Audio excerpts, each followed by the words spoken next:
Salut YouTube et bienvenue dans une nouvelle vidéo de déballage qui techniquement n'est pas une vidéo de déballage puisque comme vous pouvez le constater, eh bien il n'y a rien à déballer. Aujourd'hui en effet je présente le CZ de P09 de Kajiworks, une réplique qui provient de Airsoft Entrepôt, qui est le shop dans lequel je travaille. À l'instar du FNX 45 Cybergun/VFC que j'ai présenté il y a peu de temps, c'est une réplique que je possède depuis longtemps. J'avais juste pas encore eu l'occasion jusqu'à présent d'en faire une vidéo, et donc je commence enfin à faire des vidéos pour ce modèle. Du coup, c'est un modèle que j'ai déjà quand même pas mal employé chez moi. J'ai tiré plusieurs centaines de billes avec, donc j'aurai peut-être un avis un peu plus exhaustif que d'habitude. Donc, il s'agit spécifiquement ici de la version CO2, sachant qu'il existe une version CO2 et une version gaz, selon que vous préférez avoir d'origine un chargeur gaz ou un chargeur CO2, comme vous avez souvent le choix avec les GBB Kajiworks. Donc, nous avons en même temps un catalogue des répliques Kajiworks, un petit mode d'emploi type des répliques KJW, le manuel spécifique du P09. Donc voici la réplique. Ici, elle est bien équipée d'un chargeur à gaz, mais il existe donc bien sûr les chargeurs CO2 également. Alors, pour commencer par le début, donc qu'est-ce que c'est qu'un CZ P09? Donc le CZ P09, c'est l'une des dernières évolutions en date du CZ, du fameux CZ 75. La principale caractéristique de ce modèle, c'est qu'il dispose d'un corps en polymère, alors que les CZ75 sont des armes de base full metal. Il possède l'exceptionnelle capacité d'origine de 19 cartouches de 9 mm dans sa version 9 mm bien sûr. Et là où c'est assez drôle, c'est que visiblement le CZ P09 a été largement inspiré du modèle Sphinx 3000, qui est à la base d'un pistolet suisse, qui lui-même est plutôt un clone du CZ75. C'est le genre d'ironie que je trouve très drôle, ça fait un peu le serpent qui se mord la queue, quoi. Je vais inclure une image du modèle en question, et je pense qu'on peut effectivement constater que voilà, la forme générale est quand même très caractéristique. Par rapport au CZ75, on a aussi un changement au niveau du système de détente qui a été simplifié, et le départ a été par conséquent amélioré. Du moins ça c'est ce qui est dit dans certaines reviews du vrai modèle. Est-ce que c'est vraiment le cas ou pas? Dans l'absolu je ne saurais pas vous le confirmer avec certitude. Ici donc nous avons une réplique produite par KJW et licenciée par ASG. ASG qui profite de sa licence CZ, hein, puisqu'on a déjà eu le CZ Scorpion Evo 3 A1.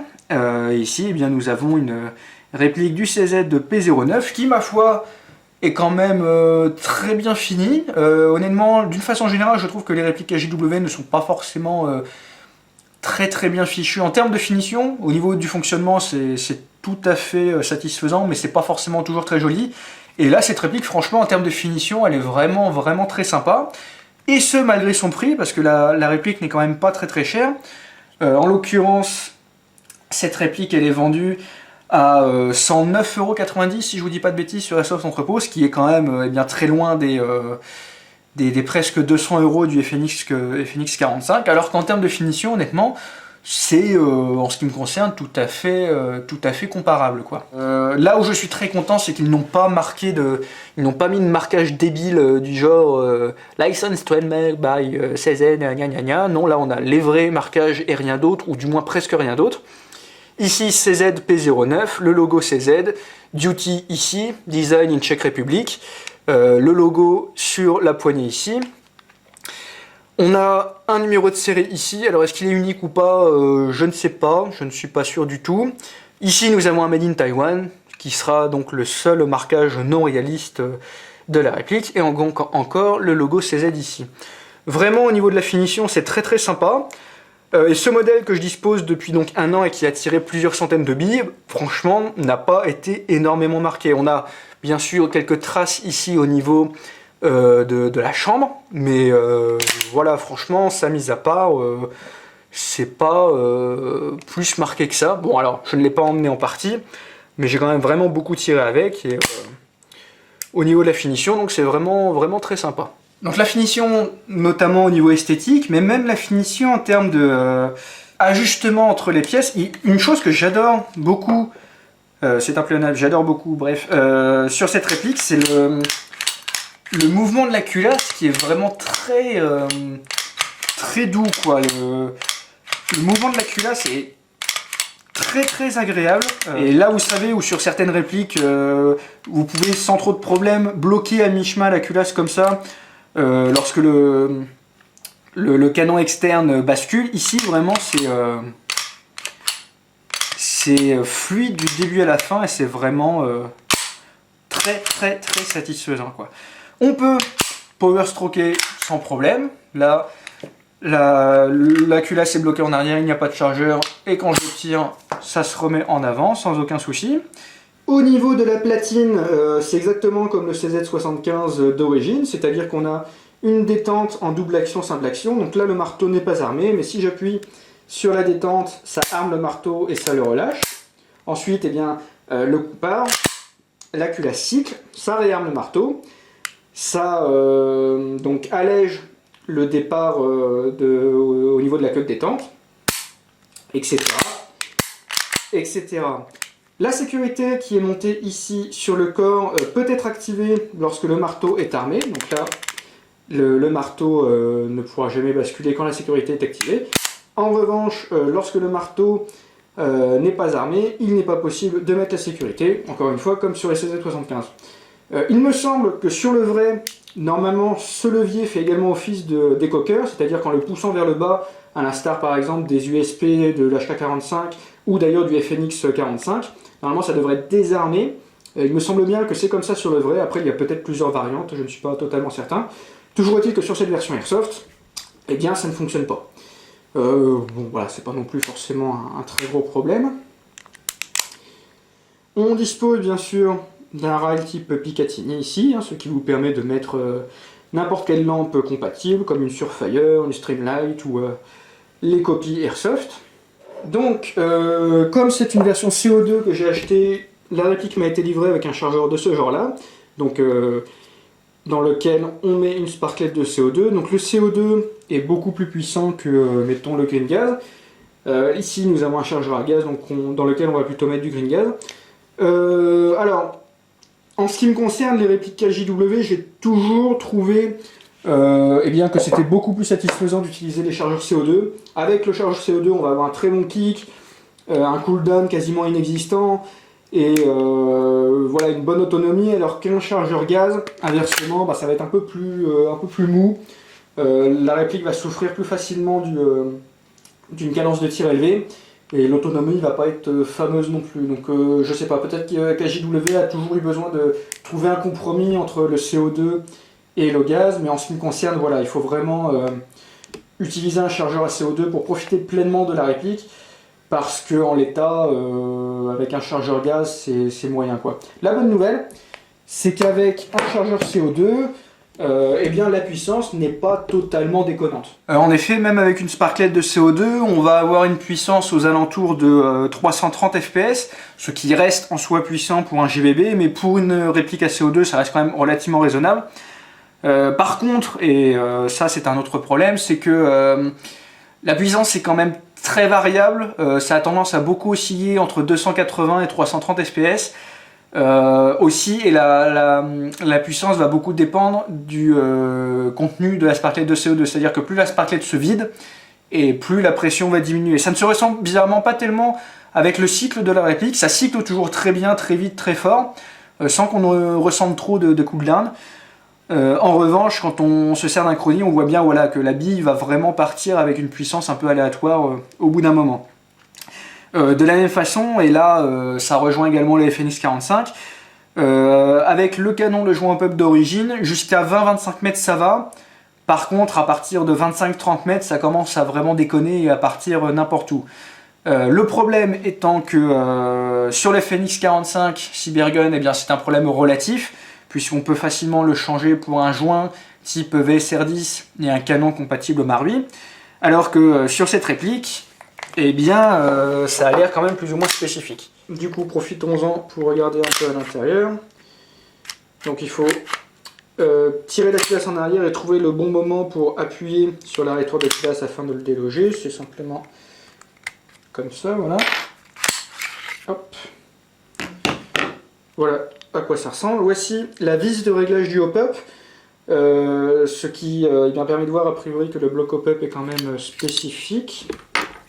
Donc là nous avons le canon externe, on peut voir qu'il y a une goupille ici, qu'il faut donc déloger si vous voulez accéder au bloc hop-up. Donc ici vous pouvez voir la vis qui permet d'ajuster le hop-up, ça est donc un bloc hop-up spécifique à cette réplique, ou du moins peut-être aux répliques AJW, je ne suis pas certain, donc il faut visser cette pièce. Ici en fait vous avez l'anneau, lorsque vous vissez, vous déplacez un anneau qui va en fait déplacer tout l'ensemble vers le haut, et c'est le fait de déplacer cet anneau vers le haut qui va pousser le joint hop-up contre le bucking et qui va provoquer donc la butée qui permet d'appliquer l'effet hop-up. Je ne sais pas exactement s'il y a un intérêt quelconque à ce système par rapport au système Marui standard, et là où donc c'est un problème, c'est que visiblement les canons au standard Marui ne sont pas compatibles, et de la même façon les joints hop-up le joint hop-up d'origine sur cette réplique dispose de 2 excroissances. Vous savez, là où sur un joint hop-up VS Service, vous avez une excroissance qui vient se ficher dans le bloc hop-up, ce qui lui permet d'être solidaire du bloc hop-up. Sur celui-ci, vous en avez 2. Alors, est-ce que ça veut dire que les joints VSR10 normaux ne sont pas compatibles? Je ne suis pas certain, je n'ai pas fait le test moi-même. Toujours est-il que lorsqu'on regarde un peu sur les sites comme Hobby Asia, ils vendent notamment des sets canon interne, joint hop-up spécifique pour cette réplique-là en particulier, donc ça semblerait vouloir indiquer voilà, qu'il faut vraiment un canon et un joint hop-up spécifique. C'est un peu dommage, surtout qu'a priori, rien n'a empêché KJW de faire un système standard, mais bon, voilà. Après, comme je disais, moi, à partir de 25-30 mètres, ça commence à être vraiment difficile de toucher une cible de taille humaine, mais après, on peut argumenter sur le fait qu'après tout, une réplique de genre, c'est plutôt fait pour tirer à 20 mètres et moins. Donc voilà, est-ce que c'est un gros souci ou non? C'est à vous de voir. Alors notez ensuite que pour remonter la culasse, donc vous le mettez dans la rail, vous voyez que là ça bloque. Avec le doigt il faut venir pousser vers le bas cette pièce, voilà, ce qui permet d'aller jusqu'au bout. Et là en fait, contrairement à ce qu'on pourrait imaginer comme sur un 1911 par exemple, il n'y a pas besoin de mettre la culasse dans cette position là. Vous mettez directement l'arrêtoir de culasse comme ceci. Voilà, là, vous tirez, vous mettez, et cette fois c'est bon. Pendant qu'on y est, on va jeter un coup d'œil à la détente. Donc là, en double action.